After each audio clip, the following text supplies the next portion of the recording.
Hey, YouTube or elsewhere. So, it has been a while. Last time I put up a video for people to see the plant progress, it was at least 10 months ago. So, I want to show you guys sort of how things have been since.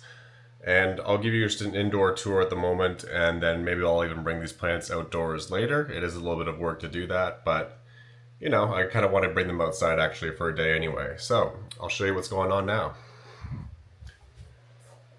So here are the two plants, or sorry, the two tents that I have, and we'll just get right into it. So over here, I'll turn off this fan here just so that it's less noisy. Wrong way. So we have my two tents here. They're both 4x4, and they have the same lighting in both. However, this one actually gets to be a bit hotter and brighter because this fixture with the three lights actually is brighter than that one. I'm not sure if it's just due to age or what the reason is, but yeah, so I guess I'll start with this one. So this one, like I said, it's a bit more brighter because of the one LED fixture. And so the temperatures actually get up to about 83 degrees here, as you can see. And oh yeah, this is a random thing as well. So you can see there's a little mushroom that just decided to pop up on this one. This was a mushroom that, popped up and then it died the next day. And then this is a brand new one. So by tomorrow, it'll be probably dead as well. I don't know why that mushroom is there, but it is. So here's all the plants in this tent. We have the 7 Dracaena plants here. So one thing about the Dracaenas, which is notable, is from the last time we checked in, I guess I technically wintered these plants, meaning I changed the light cycle. So right now the light cycle for both these tents, it is 16 hours on and 6 hours off. So the lights go on at 5 a.m. and they turn off at 11 p.m. So they only get 6 hours of darkness. And then in the winter, I kind of switched it to more of like a 12-12 cycle. So had 12 hours or so of light and then 12 hours of darkness. So that kind of replicates a little bit of the sun anyway during the winter season. And so during that point in time with the Dracaenas, I got a little bit, I'm not sure if the word would be careless, but I wasn't necessarily, let's say, as enthusiastic for whatever reason about some of these plants, not necessarily the plants or whatever it was, right? But because of that, it kind of took a toll on them in that I didn't water them for about 3 months. So these plants actually didn't have water for a full 3 months. And a lot of them, I wish I almost had some photos, maybe I do somewhere, of what they looked like.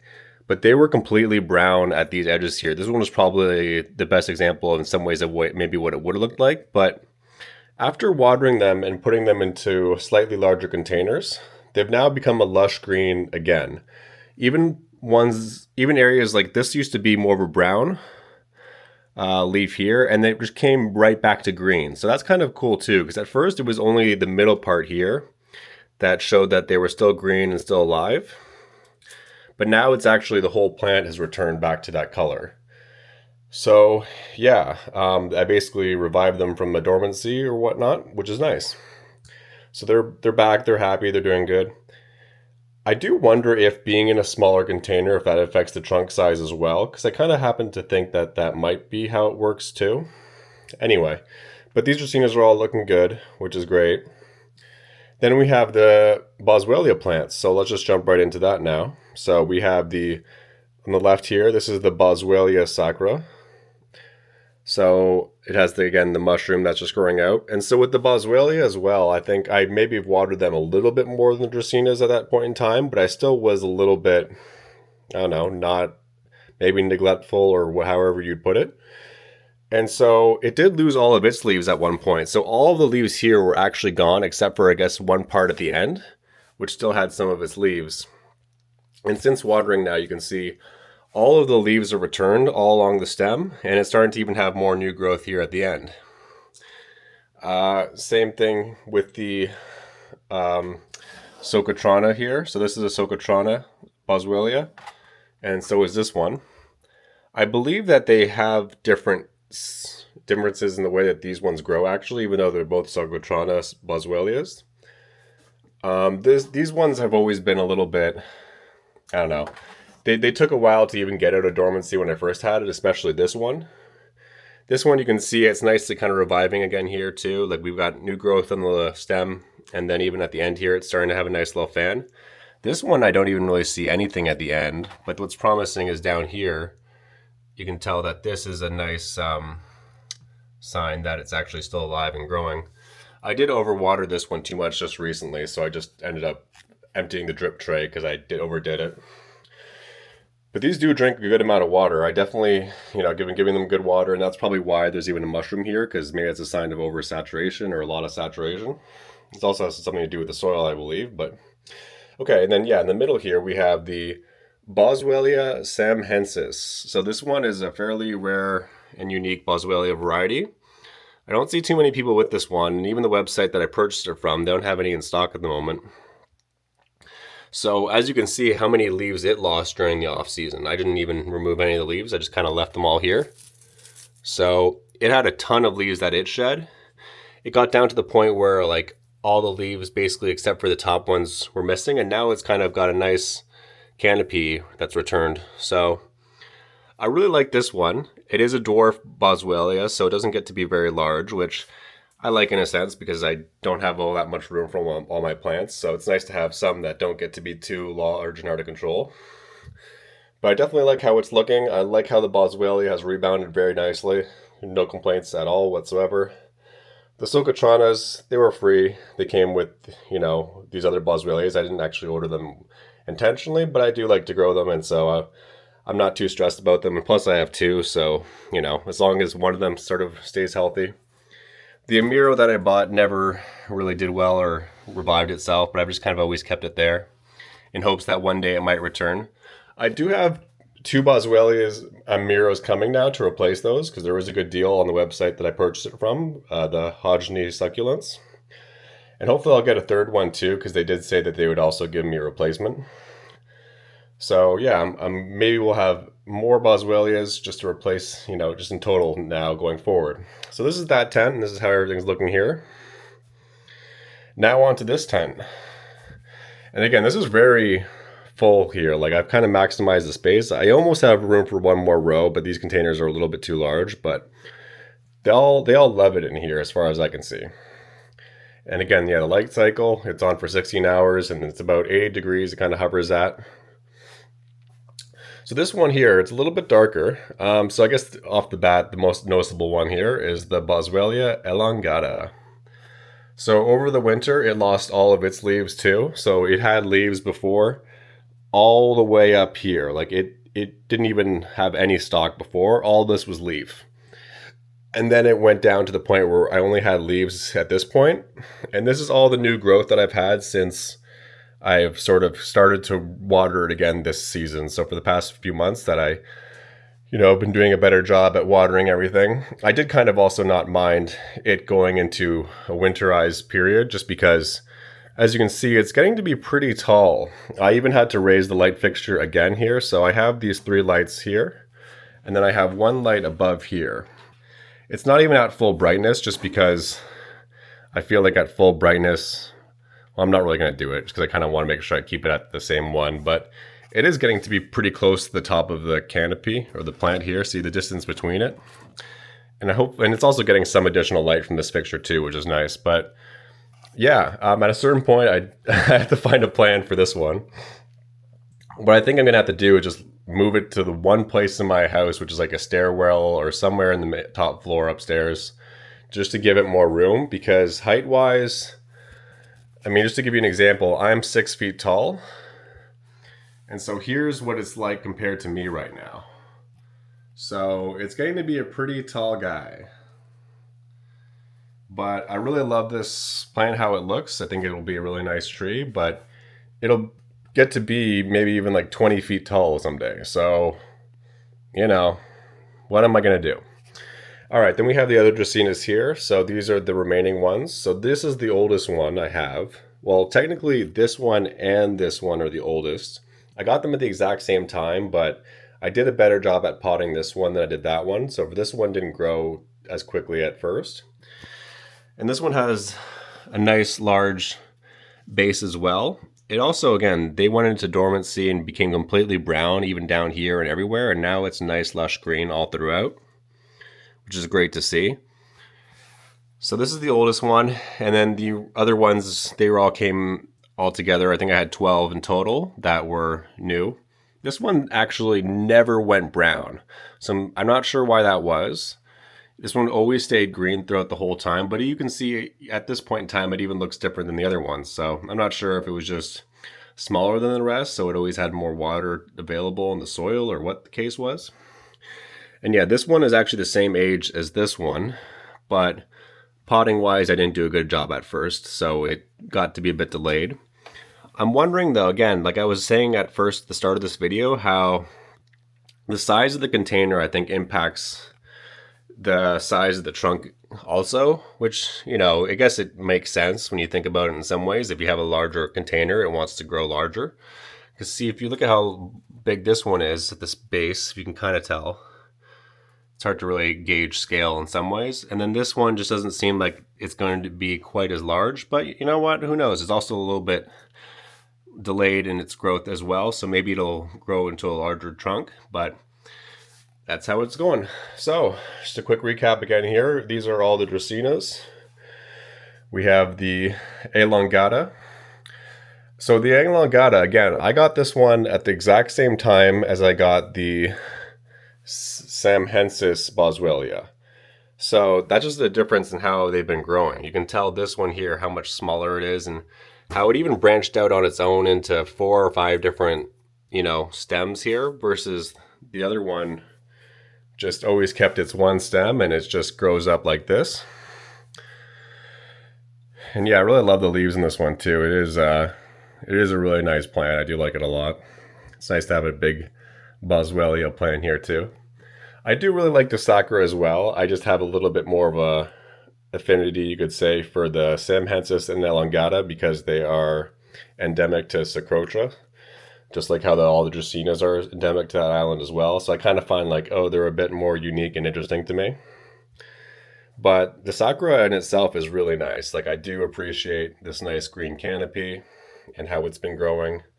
Although it doesn't want to grow vertically, which I guess is good for making sure that I have room for it. Because if it got to be tall like the Elongata, then, that's going to be an issue on its own. I do have more space in this basement for these plants down the line. So we have another full tent here. This is all remnants from, I think I've mentioned in previous videos, I used to grow a good amount of cannabis. So I have a bunch of tents that were just for that purpose, and same with all these lighting and fixtures. So I'm currently not focused on that as much, if really at all, going forward. I'm going to be still focused on maybe keeping some of my genetics for cannabis alive, so I might do some breeding, but I think for that it is a bit more time intensive, and I'm just not even really about that lifestyle quite as much anymore. So I have all this extra tent space and stuff available for that. I even have one more tent over here too, and even more light fixtures if I need it. So lighting isn't so much the issue. If the issue is going to be space in terms of height for this guy. And other than that, I think I can kind of keep everything else happy, because the Dracaenas, they'll never get to be too tall, but they will grow vertically or horizontally. But it'll take a while for them to get to that point. Anyway, here's one last look at everything.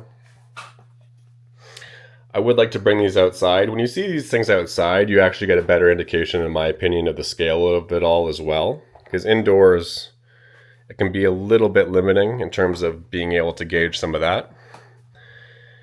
But yeah, here's how everything looks together. And they're all doing pretty good. They do drink a good amount of water too when they're not in hibernation mode. So I can water them maybe every 2 or 3 weeks now at this point, and they just drink it all up. This one, you can tell again, this tent doesn't get to be quite as warm. It's only 76 degrees in this one and 83 in this one. And it's just because that one light fixture doesn't get as bright.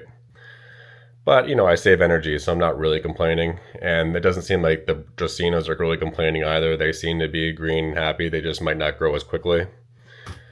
And I can always actually add more lighting to this tent if I need to, just to kind of give it that extra boost or heat. Because, sometimes one benefit of having a brighter fixture aside from it getting more light is it keeps it a lot warmer. So I think the plants, they always like it when they're at least 76 degrees. I don't think anything less than 75 I would really be too happy with. To be honest, I'd actually prefer if this was at least 78 degrees, maybe about 80, but that's just more my own thought about it. It's not really how the plants actually feel. I just feel as though, oh, well, if they were in the island of Socotra, they would probably be around that temperature all the time. But I think they're pretty happy just getting consistent light every single day for 16 hours. So they don't mind how they've been doing. And you can even tell just by the Socotra here. So I guess this is one way to maybe even gauge just how happy the plants are, is if this one, which is on the exact same island as all the Dracaenas, is just loving it here, then why would I think that the Dracaenas aren't loving it? And likewise with the other plants here. So they're all doing great. And I was just giving a little bit of a fan here, just because, every plant likes a little bit of fan action. I feel like that also makes it so that there's not one point in the tent that's much hotter than the rest. And that's it. So that's your update for now. I might do another video where I bring them outside, because I always like to have the plants outside for a video, but it does take a little bit of work, especially now that all the Dracaenas are in larger containers. So each plant would require about one trip each to bring them all up. So I'm got to walk up and down the steps of my place here about, 19 times just to do that. So it's a lot of work to do that and bring them outside. So if I don't have to, I don't like to. One thing that's nice about bringing everything outside, aside from doing a quick little video photo op or whatnot, is I can actually water them all at once outside with the hose. And that's just a bit easier than hand watering everything. And it also can make sure that they're very fully saturated. I do a good job of making sure everything is very saturated indoors as well. I don't just give them a little bit of water. I repeatedly will water it until I feel like they are saturated. But yeah, outdoors with the hose, it all spills out, and I know for sure that they're getting really saturated.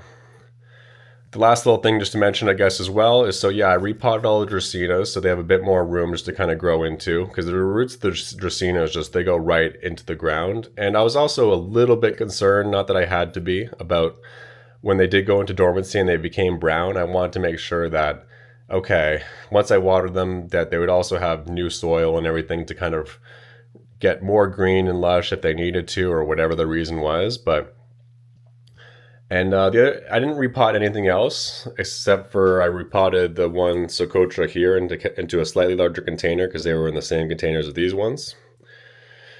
And I also repotted, oh no, that's it, yeah. But everything else I didn't repot, so even still, they all look nice and lush and green. This one, it's in the largest container out of all of them, and it still seems to be happy with what it's got here just to kind of work with. I think what'll happen, just even for my own, just to kind of make sure that I'm happy with how everything is going, I think I might repot them all down the line again at some point, just so that I know that all the soil and everything is, still really nutritious enough for them to live on, although I don't think that they really need it, considering the climate that they are native to didn't necessarily need to be, the most rich soil. But I always kind of have that concern that I want them to have nice, rich soil. But yeah, there is one thought too, just about how much like this one will keep growing, and how it's just nice. Okay, once it gets to winter, maybe give it that winterization again, so that it loses these leaves and then it restarts at a certain point. I do like it when it keeps all its leaves, to be honest. It does look really nice this way. And if I did keep watering it throughout the whole year, it might have kept these leaves as well.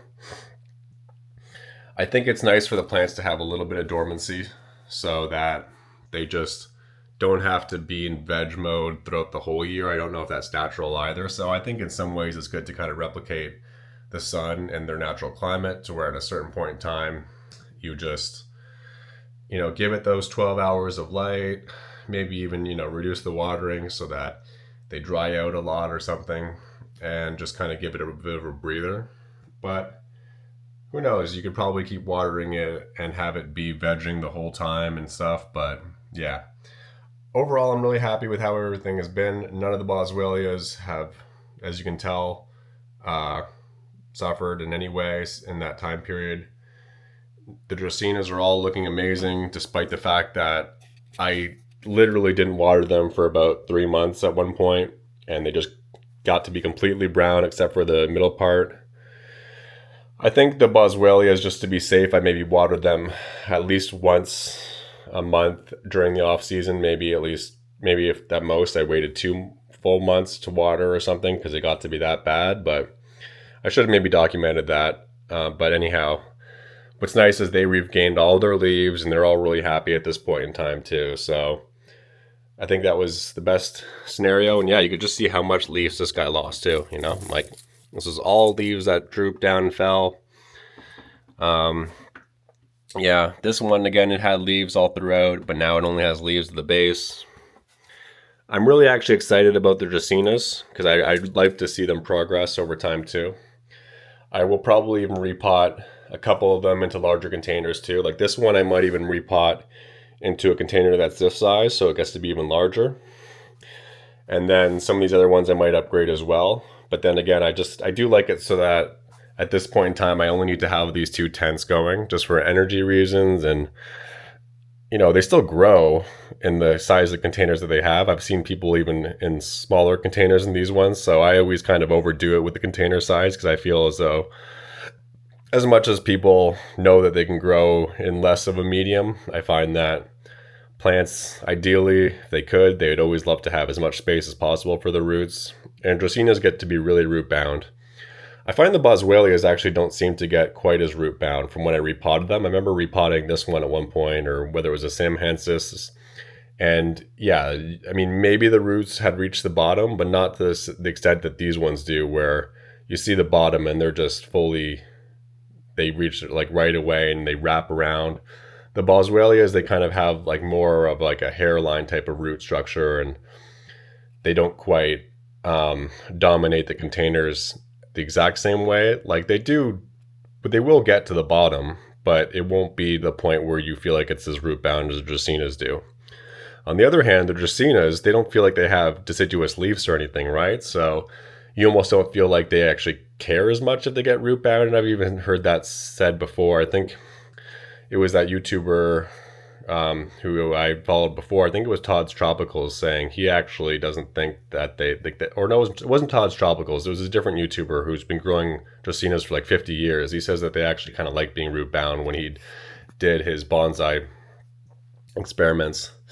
Oh yeah, that's the one other quick note I just was going to mention. I was looking back at my YouTube history. I was actually trying to find some YouTubers again, just to see how they were doing with their Boswellias. And apparently, Todd's Tropicals, the guy who was the only other YouTuber I had saw that was growing Boswellias for the most part. There is another one also on YouTube. I should mention his name as well. I kind of just don't have it at the top of my head. But the other guy, Todd's Tropicals, he's been documenting plants for over like 10 years now on YouTube. And, the video qualities was okay. But regardless, he was the only one doing it. And now his channel's gone. So I feel like I'm like a last of a dying breed here in terms of actually documenting Boswellia growth at this point. Even Dracaenas, I guess you could say as well. But there's just like me and 2 other people doing it now. So that also kind of gave me some incentive to make this video, because I was feeling like, dude, if Todd's Tropicals is gone, like, who else is doing this? Someone needs to kind of, let people know what's up with these plants, because they're amazing plants, especially when you can see them at their full potential here. Like, look at this guy. And the Samhaensis here. I mean, again, even the website that I got it from, they don't even have this one available. And the other person I've seen that's growing it, it looks totally different than mine. Mine's kind of got these amber red leaves, and it's really dwarf looking. So it's just, even every Samhaensis grows a bit differently, and they're even more unique in some ways than some of the other Boswellias, like the Elongata that's endemic to Socotra, because this one's off a tiny little island and off of Socotra, which is even smaller, the island of Samha. So I don't know how many people, if any, will really have access to these plants or even will know about this going forward, and maybe it'll just be helpful for people to see. So yeah, this is the update. I have 3 more, well, hopefully 3 more, at least 2 more Boswellias coming. They're both going to be in Miros to replace the one that wasn't successful here last year that I got. And that was the last Boswellia that I wanted to add, was the Amiro, just because I thought it had nice pink bloom leaves to it, and hopefully it will. I mean, I won't find out until I grow it for 10 years if it does have the pink canopy that kind of flowers out. So I'm looking forward to that. But yeah, I should have 3 maybe in total, because there's a buy one get one free offer, and then they said they would replace one for free as well. So I kind of mentioned in my notes in an email saying, hey, I'm going to buy more just because I feel like, just maybe good practice to buy something, and so they don't just have to send you a replacement with, without buying anything as well.